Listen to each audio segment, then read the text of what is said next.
जय गुरु जी। सबसे पहले तो सारी संगत को बहुत सारा प्यार। गुरु जी को तो हमेशा नमस्ते होती है हमारी, बट बड़ी वाली नमस्ते गुरु जी को। ठीक है, कैसे बोलेंगे हम नमस्ते गुरु जी को? नमस्ते। जय गुरु जी। गुरु जी को जय गुरु जी थोड़ी ना बोलोगे, नमस्ते गुरु जी को बोलेंगे जय गुरु जी। ऐसे थोड़ी ना, हम आपस में बोलेंगे ना जय गुरु जी, पर हम गुरु जी को क्या बोलेंगे? नमस्ते गुरु जी। ऐसे ही नमस्ते नमस्ते करते करते याद आ गया। ऐसे ही एक बार जैसे मेरी आदत होती थी जब गुरु जी चोले में थे, तो जैसे ही मत्था टेकना तो नमस्ते करना, नमस्ते गुरु जी, और जैसे मत्था टेक के फिर नमस्ते करती थी। तो ऐसे ही एक दिन मैंने मत्था टेका तो पहले ही गुरु जी ने बोल दिया नमस्ते। मैं कहा हाँ जी। फिर मैंने बोला नमस्ते, फिर उन्होंने बोला नमस्ते, फिर मैंने बोला फिर नमस्ते। वो बोलते गए नमस्ते, मैं भी बोलती गई नमस्ते। तो कितनी देर तक हमारी नमस्ते नमस्ते चलती रही, और उसके बाद मुझे बड़ी जोर से हंसी आ गई, और फिर दैट वाज द एंड। सो अब इंसान बोलता है अरे हमने तो गुरुजी के साथ कितनी सारी नमस्ते करी एक दिन में। ऐसे नहीं होता, वो आपस का एक प्यार होता है, और आप देखना कि कभी भी गुरुजी का जो आप मत्था टेकते थे वो हमेशा अपने हाथ जोड़ के रखते थे, हमेशा। आप बड़े फंक्शंस में भी देखोगे, कहीं भी देखोगे, तो उनके हाथ हमेशा जुड़े रहते थे। मतलब कोई भी संगत आ गई ऐसे फोल्ड करके हाथ रख लेते थे। मतलब जितनी बार भी, इमेजिन कितनी बार वो करते हैं। और हम यहाँ पर जो हमारे कई पैर छू देते हैं तो हम उनको तथास्तु कह देते हैं, है ना। मतलब तथास्तु इन द सेंस वैसे वाला नहीं, हाँ जी, मतलब कोई ना कोई आशीर्वाद देते हैं। एनीवे वो भी अच्छी बात है, बट हम्बलनेस देखो गुरु जी की कितनी ज्यादा, कि कोई भी संगत उनको अच्छा नहीं लगता था उनके कोई पैर ऐसे पड़े या मतलब ऐसे छुए या कुछ भी नहीं। उनका कनेक्शन कहाँ था? दिल से। क्योंकि अगर आप पैरों को तो आप छू देते हो पर दिल से कनेक्शन नहीं बनाते तो कोई फायदा नहीं है उस चीज का। मतलब वो तो खाना पूर्ति हो गई ना हर जगह कि करंट आ रहा है भाई, गुरु जी का करंट ही करंट लग रहा है। सो उनकी जो बात सिर्फ इतनी है कि आपको चरणों, कोई कहता ना हमें तो गुरु जी के चरण मिल जाए, है ना, बोलते हैं ना हम तो गुरु जी के चरणों में बैठेंगे, हम तो गुरु जी के ये हमें चरण चाहिए, ये चाहिए। पर बात तो वो है कि आप गुरु जी को बोलो कि मैं आपके दिल में बैठ जाऊं। ये नहीं कि गुरु जी हमारे दिल में बैठे, पर हम गुरु जी के दिल में बैठे। पहले हम उनको बिठाएंगे फिर वो हमें बिठाएंगे ना। सो ये एक प्रेम है, जो गुरु जी ने हमें सिखाया। कैसे सिखाया? ऐसे बोल के, प्रवचन देके, ये सब बातें नहीं करके सिखाई। उन्हें सिर्फ हमें बिठाया, शब्द कीर्तन सुनो और अंदर से जुड़ो। वो आपको कुछ करना ही नहीं है, मतलब आपको कोई एफर्ट नहीं करना कि ध्यान में बैठना है, मेडिटेशन में बैठना है और मतलब जीरो माइंड कर देना है। आपको वहां कुछ नहीं करना पड़ता था, सब कुछ अपने आप होता था। ठीक है ना। आज भी वो सेम चीज यही है कि आप जब बैठते हो तो आप दुनिया को पूरा भूल जाते हो। ना आप फोन देखते हो, ठीक है, ना आपको कोई ख्याल आता है। ठीक, बात बताओ, इस दुनिया में रह के गुरुजी क्या करते थे? स्वर्ग भी इधर है, नर्क भी इधर है, ठीक है। तो ये स्वर्ग से कम नहीं है।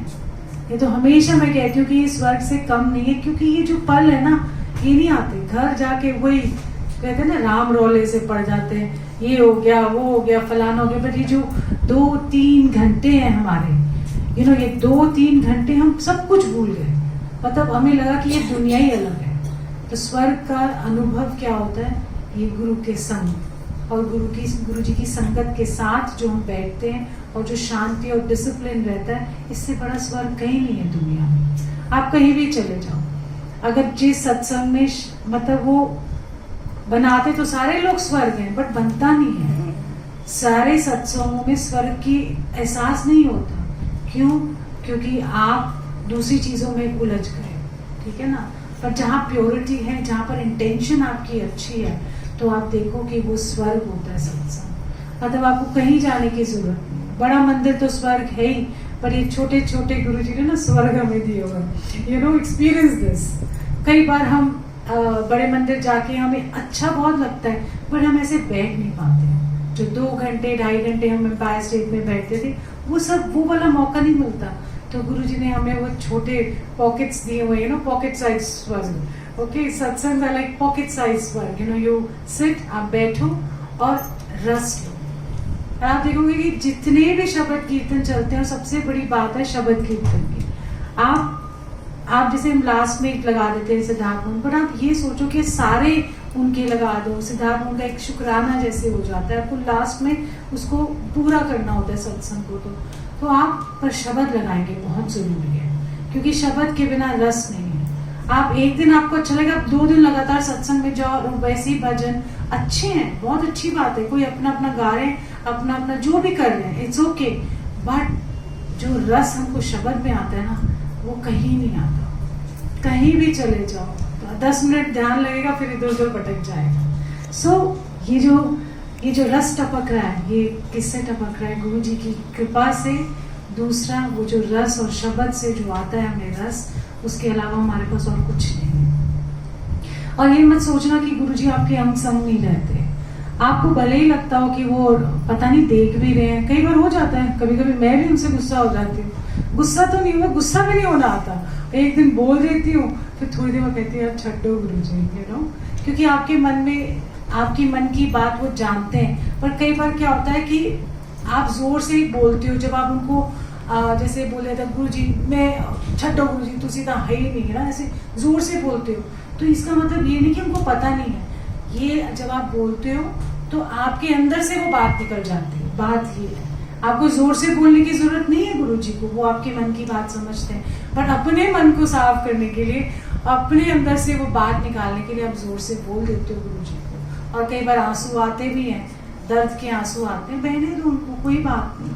बिकॉज जब आप बोलोगे, जब आप आंसू आपके वो दर्द के आते हैं, तो आप उनको बहने दो, तो आप क्या हो जाओगे? किसके सामने बह रहे? गुरु जी के सामने। तो आप हल्के हो जाते हो। और सच्ची बात है, कई बार होता है बंदा ना अपने आप को सोचता है कि नहीं रोना, हम तो बड़े स्ट्रांग हैं, हम ऐसे नहीं वैसे नहीं, बट अंदर से भरे होते हैं। तो ये एकदम से कोई कुछ कह देता है तो आंसू बहने शुरू होते हैं, तो बहने दो। और किसके सामने है? गुरु जी के सामने। तो आपके बेस्ट फ्रेंड है गुरु जी, एंड हर चीज उनको पता है, आपके अंदर की, दिल की, आपकी इंटेंशन क्या है, सब पता है। बट वो क्या करते हैं कि वो किसी को बोलते कुछ नहीं। फिर क्या होता है? वो हमारे कर्म बन जाते हैं। अगर हम कुछ ऐसा करते हैं अपनी जिंदगी के अंदर कि किसी का दिल दुखाते हैं, ठीक है, तो वो गुरुजी इसमें इंटरफियर नहीं करेंगे। बट क्या होता है कि जिसने आपका दिल दुखाया तो उसका एक कर्म बन जाता है, ठीक है। आपने तो कुछ कहा नहीं, बट किसी ने आपका दिल दुखाया या आपने किसी का दिल दुखाया, तो वो आपका एक कर्म बन जाता है। ये कि नहीं कि गुरुजी उसको दंड देंगे, ऐसा कुछ नहीं है। आपका कर्म ही, आपका जो आने वाला टाइम आएगा वही आपका दंड बन के आता है। ऐसे नहीं कि गुरुजी ने जबरदस्ती कोई कर्म कर देना है, ऐसा कुछ नहीं है कि उसके ऊपर गुस्सा कर देना है। बिकॉज गुरु ऐसा नहीं है, गुरु प्यार है।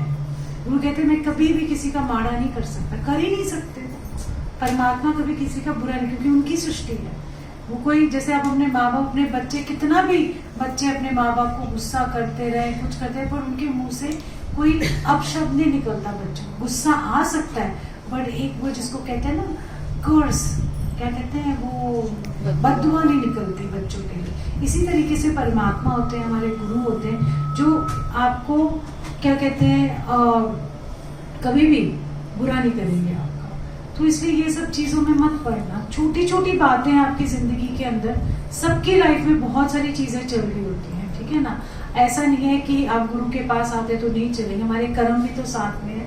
पर जब गुरु के पास आते हो तो आप साफ होते रहते हो, आपको अपने आप को समझने का मौका मिलता है कि आप अपने साथ बैठते हो, अपने गुरु के सामने बैठते हो, और गुरु आपको रूबरू अपना खुद का आईना दिखाता है। ऐसा नहीं है कि आप बोलो कि दूसरों का आईना, हमें दूसरों से कोई मतलब नहीं है। हमारे को किससे मतलब है कि गुरु हमें अपना ही आईना दिखा दे, और हमें खुद पता लगता है कि हम साफ है या नहीं है। आप सबको पता है आप अंदर से क्या है, हम सबको पता है। ये नहीं कि हमें कोई रिपोर्ट कार्ड देगा, नहीं, हम सबको पता है हम क्या कर रहे हैं, हम सबको पता है हम अंदर से कैसे हैं। तो जब आप गुरु जी के चरणों में मत्था टेकते हो ना, तो आपने सिर्फ यही अरदास करनी है गुरुजी कि जाने अनजाने में मुझसे कई बार कहीं भूल हो जाती है, पर आप बख्शनहार हैं, आप बख्श देना, ताकि मैं सच्चे मार्ग पे चल सकूं। सच्चा मार्ग क्या है?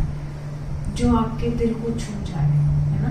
किसी का बुरा नहीं करना, किसी का बुरा सोचना भी नहीं, हम सोचते हैं कई बार, हमारे बहुत सारे ऐसे चीजें होती हैं। और ऊपर करो, आवाज आ तो रही है? ओके। सो कितनी बार ऐसी कई चीजें होती हैं कि आपको बुरा भी लगता है, बट कर्म उनको पता है कि कैसे निपटाना है उसको, हमें नहीं कुछ पता, सबके अपने अपने कर्म हैं। मैं आपको एक सत्संग तो एक छोटी सी बात कहती हूँ कि हम सोचते हैं कि हमको बहुत कुछ पता है, हमें तो हम प्लान बहुत कुछ करते हैं, बट प्लानिंग के हिसाब से लाइफ नहीं चलती। हम सोचते हैं कल हम इधर जाएंगे, परसों हम इधर जाएंगे, फिर हमने ये प्लान किया होता है, फिर ये प्लान किया होता है कि हमारी जिंदगी इस एज में ऐसी होगी, इस एज में ऐसी होगी, हम ऐसे जब बड़े वो इतने एज के होंगे तो हमारे पास ये भी होना चाहिए, वैसे भी हो जाएगा, बट वो प्लानिंग चलती नहीं है। जैसे जैसे आप गुरुजी के पास आते हो या वैसे भी लाइफ में नहीं चलती, बट उनको पता होता है कि आपको कब क्या चीज देनी है, कब आपको क्या समझाना है, ठीक है। जैसे मैं आपको बताती हूँ कि अब आई थिंक 18 जून को मैं बड़े मंदिर गई, बड़ी अंदर से वो कहते हैं ना खिंच मची मुझे, मैं बहुत परेशान थी उस दिन, तो मैं इरिटेट भी हो रही थी और फिर मेरी तबीयत भी ठीक नहीं थी, और उस दिन सत्संग भी था आई थिंक, बट मेरे को पता नहीं, मेरे को खिंच पड़ी, गुरुजी मुझे बड़े मंदिर बुला रहे अंदर से, मतलब आवाज वगैरह कुछ नहीं आती, बड़ी खिंच पड़ती है कि जाना है तो जाना है, तो तेरा माइक कितना करंट मार रहा है। सो कोई कपड़ा ही दे दो रखने के लिए।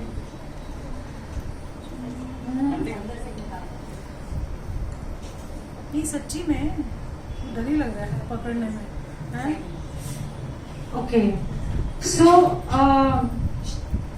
हाँ, तो मैं ऐसे मन भरा हुआ था, पर इरिटेट भी हो रही थी बहुत ज्यादा। तो एनीवे मैं जो भी काम करने वो खत्म करके मैं सीधा बड़े मंदिर पहुंची। आई थिंक 7 o'clock 6:30 पहुंच गई, और वहां पर पूरी लंबी लाइन एज यूजुअल, आप बाहर से जाओ, और उस दिन इतनी गर्मी थी, तो पूरा वहाँ पहले चल के जाओ, फिर दर्शन करो, ये करो, तो मेरे 2 घंटे लग गए करते करते। बैठ भी गई मैं थोड़ी देर, मुझे जगह भी मिल गई बैठने के लिए, चाय प्रसाद भी मिल गया मुझे उधर।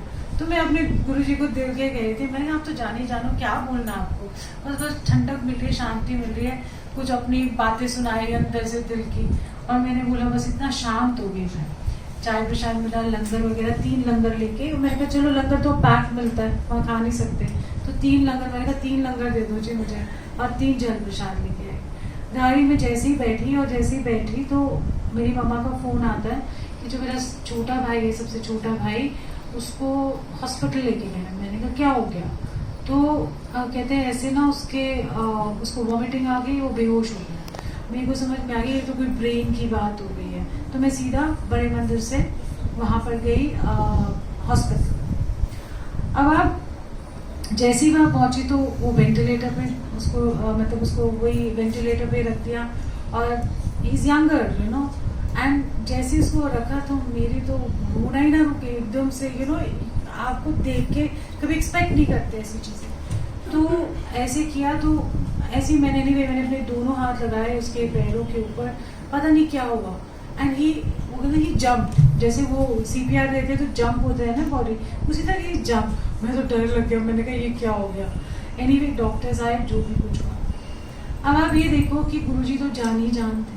मेरा कहने का मतलब ये है, छोटी सी बात है ये, मतलब एक छोटे से इसको मैं पूरा करूंगी कि उनको पता था कि क्या होना है, और जब उसको ब्रेन हैमरेज हुआ, अटैक आया 8 o'clock, I was in the मंदिर, आई डोंट नो एनीथिंग कि क्या हो रहा है दुनिया में, लाइफ में क्यों भेजते हैं।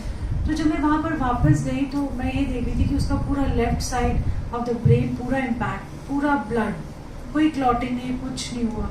इमरजेंसी ऑपरेशन भी करना पड़ा 3:30 बजे रात को। सो आप सोचो कि पसीने से भी भरी हुई, पूरी गीली थी वहां पर जब मैं पहुंची, और आप ये देखो कि पूरे 24 घंटे उन्होंने मुझे एनर्जी में 24 घंटे सोई नहीं, हॉस्पिटल में ही रही। तो ये उनका एनर्जी देने का, एक उसको एनर्जी दी, एक मुझे दी कि डिसीजन लेने में भी इजी हो गया, सब कुछ करने में इजी हो गया। सो उनको पता है कि आप प्लान जितना मर्जी, हमने किसी ने प्लान थोड़ी ना करते, तो प्लानिंग हमारी सब फेल हो जाती है। हम सोचते कुछ है, होता कुछ है ना। तो इसीलिए आप ये मत सोचो कि आपने कुछ प्लान किया तो वो वैसा बना, नहीं। क्योंकि जब आप गुरु जी की शरण में आ गए तो प्लानिंग उनकी चलती है। वो कहते हैं ना, प्रभ डोरी हाथ तुम्हारे। तो जब उनको डोर पकड़ा दी तो प्लानिंग भी बिल्कुल फेल। मेरी लाइफ में तो कोई प्लानिंग नहीं चलती, जीरो। इवन सत्संग की भी प्लानिंग नहीं मैं कर सकती। और जब पहले बंदा सोचता है चले जाए, बट कुछ ऐसे सर्कमस्टांसेस होते हैं कि आप नहीं आ पाते, you are busy the entire day. So ये भी उनकी रजा है कि कब आपको कहाँ भेजना है, कैसे करना है, उनको ज़्यादा पता है। सो इसीलिए अगर आपके जीवन में जो भी कुछ हो रहा हो और आपके प्लान के मुताबिक ना हो रहा हो तो घबराना नहीं, ठीक है। किसी की जॉब नहीं लग रही, ओके, टाइम लग रहा है। कभी कभी सोचते हैं कि क्या ऐसा है कि जो हमारी जॉब नहीं लग रही, क्या ऐसा है कि जो कुछ काम नहीं हमारे बन रहे, बट उनको पता है कि राइट टाइम पे काम भी बनवाएंगे, जॉब भी दिलवाएंगे। और क्यों? क्योंकि शायद उस टाइम पे वो टाइम आपके लिए अच्छा नहीं है। आप कोसोगे, बहुत कुछ करोगे, but I think right time पे राइट चीज़ होगी।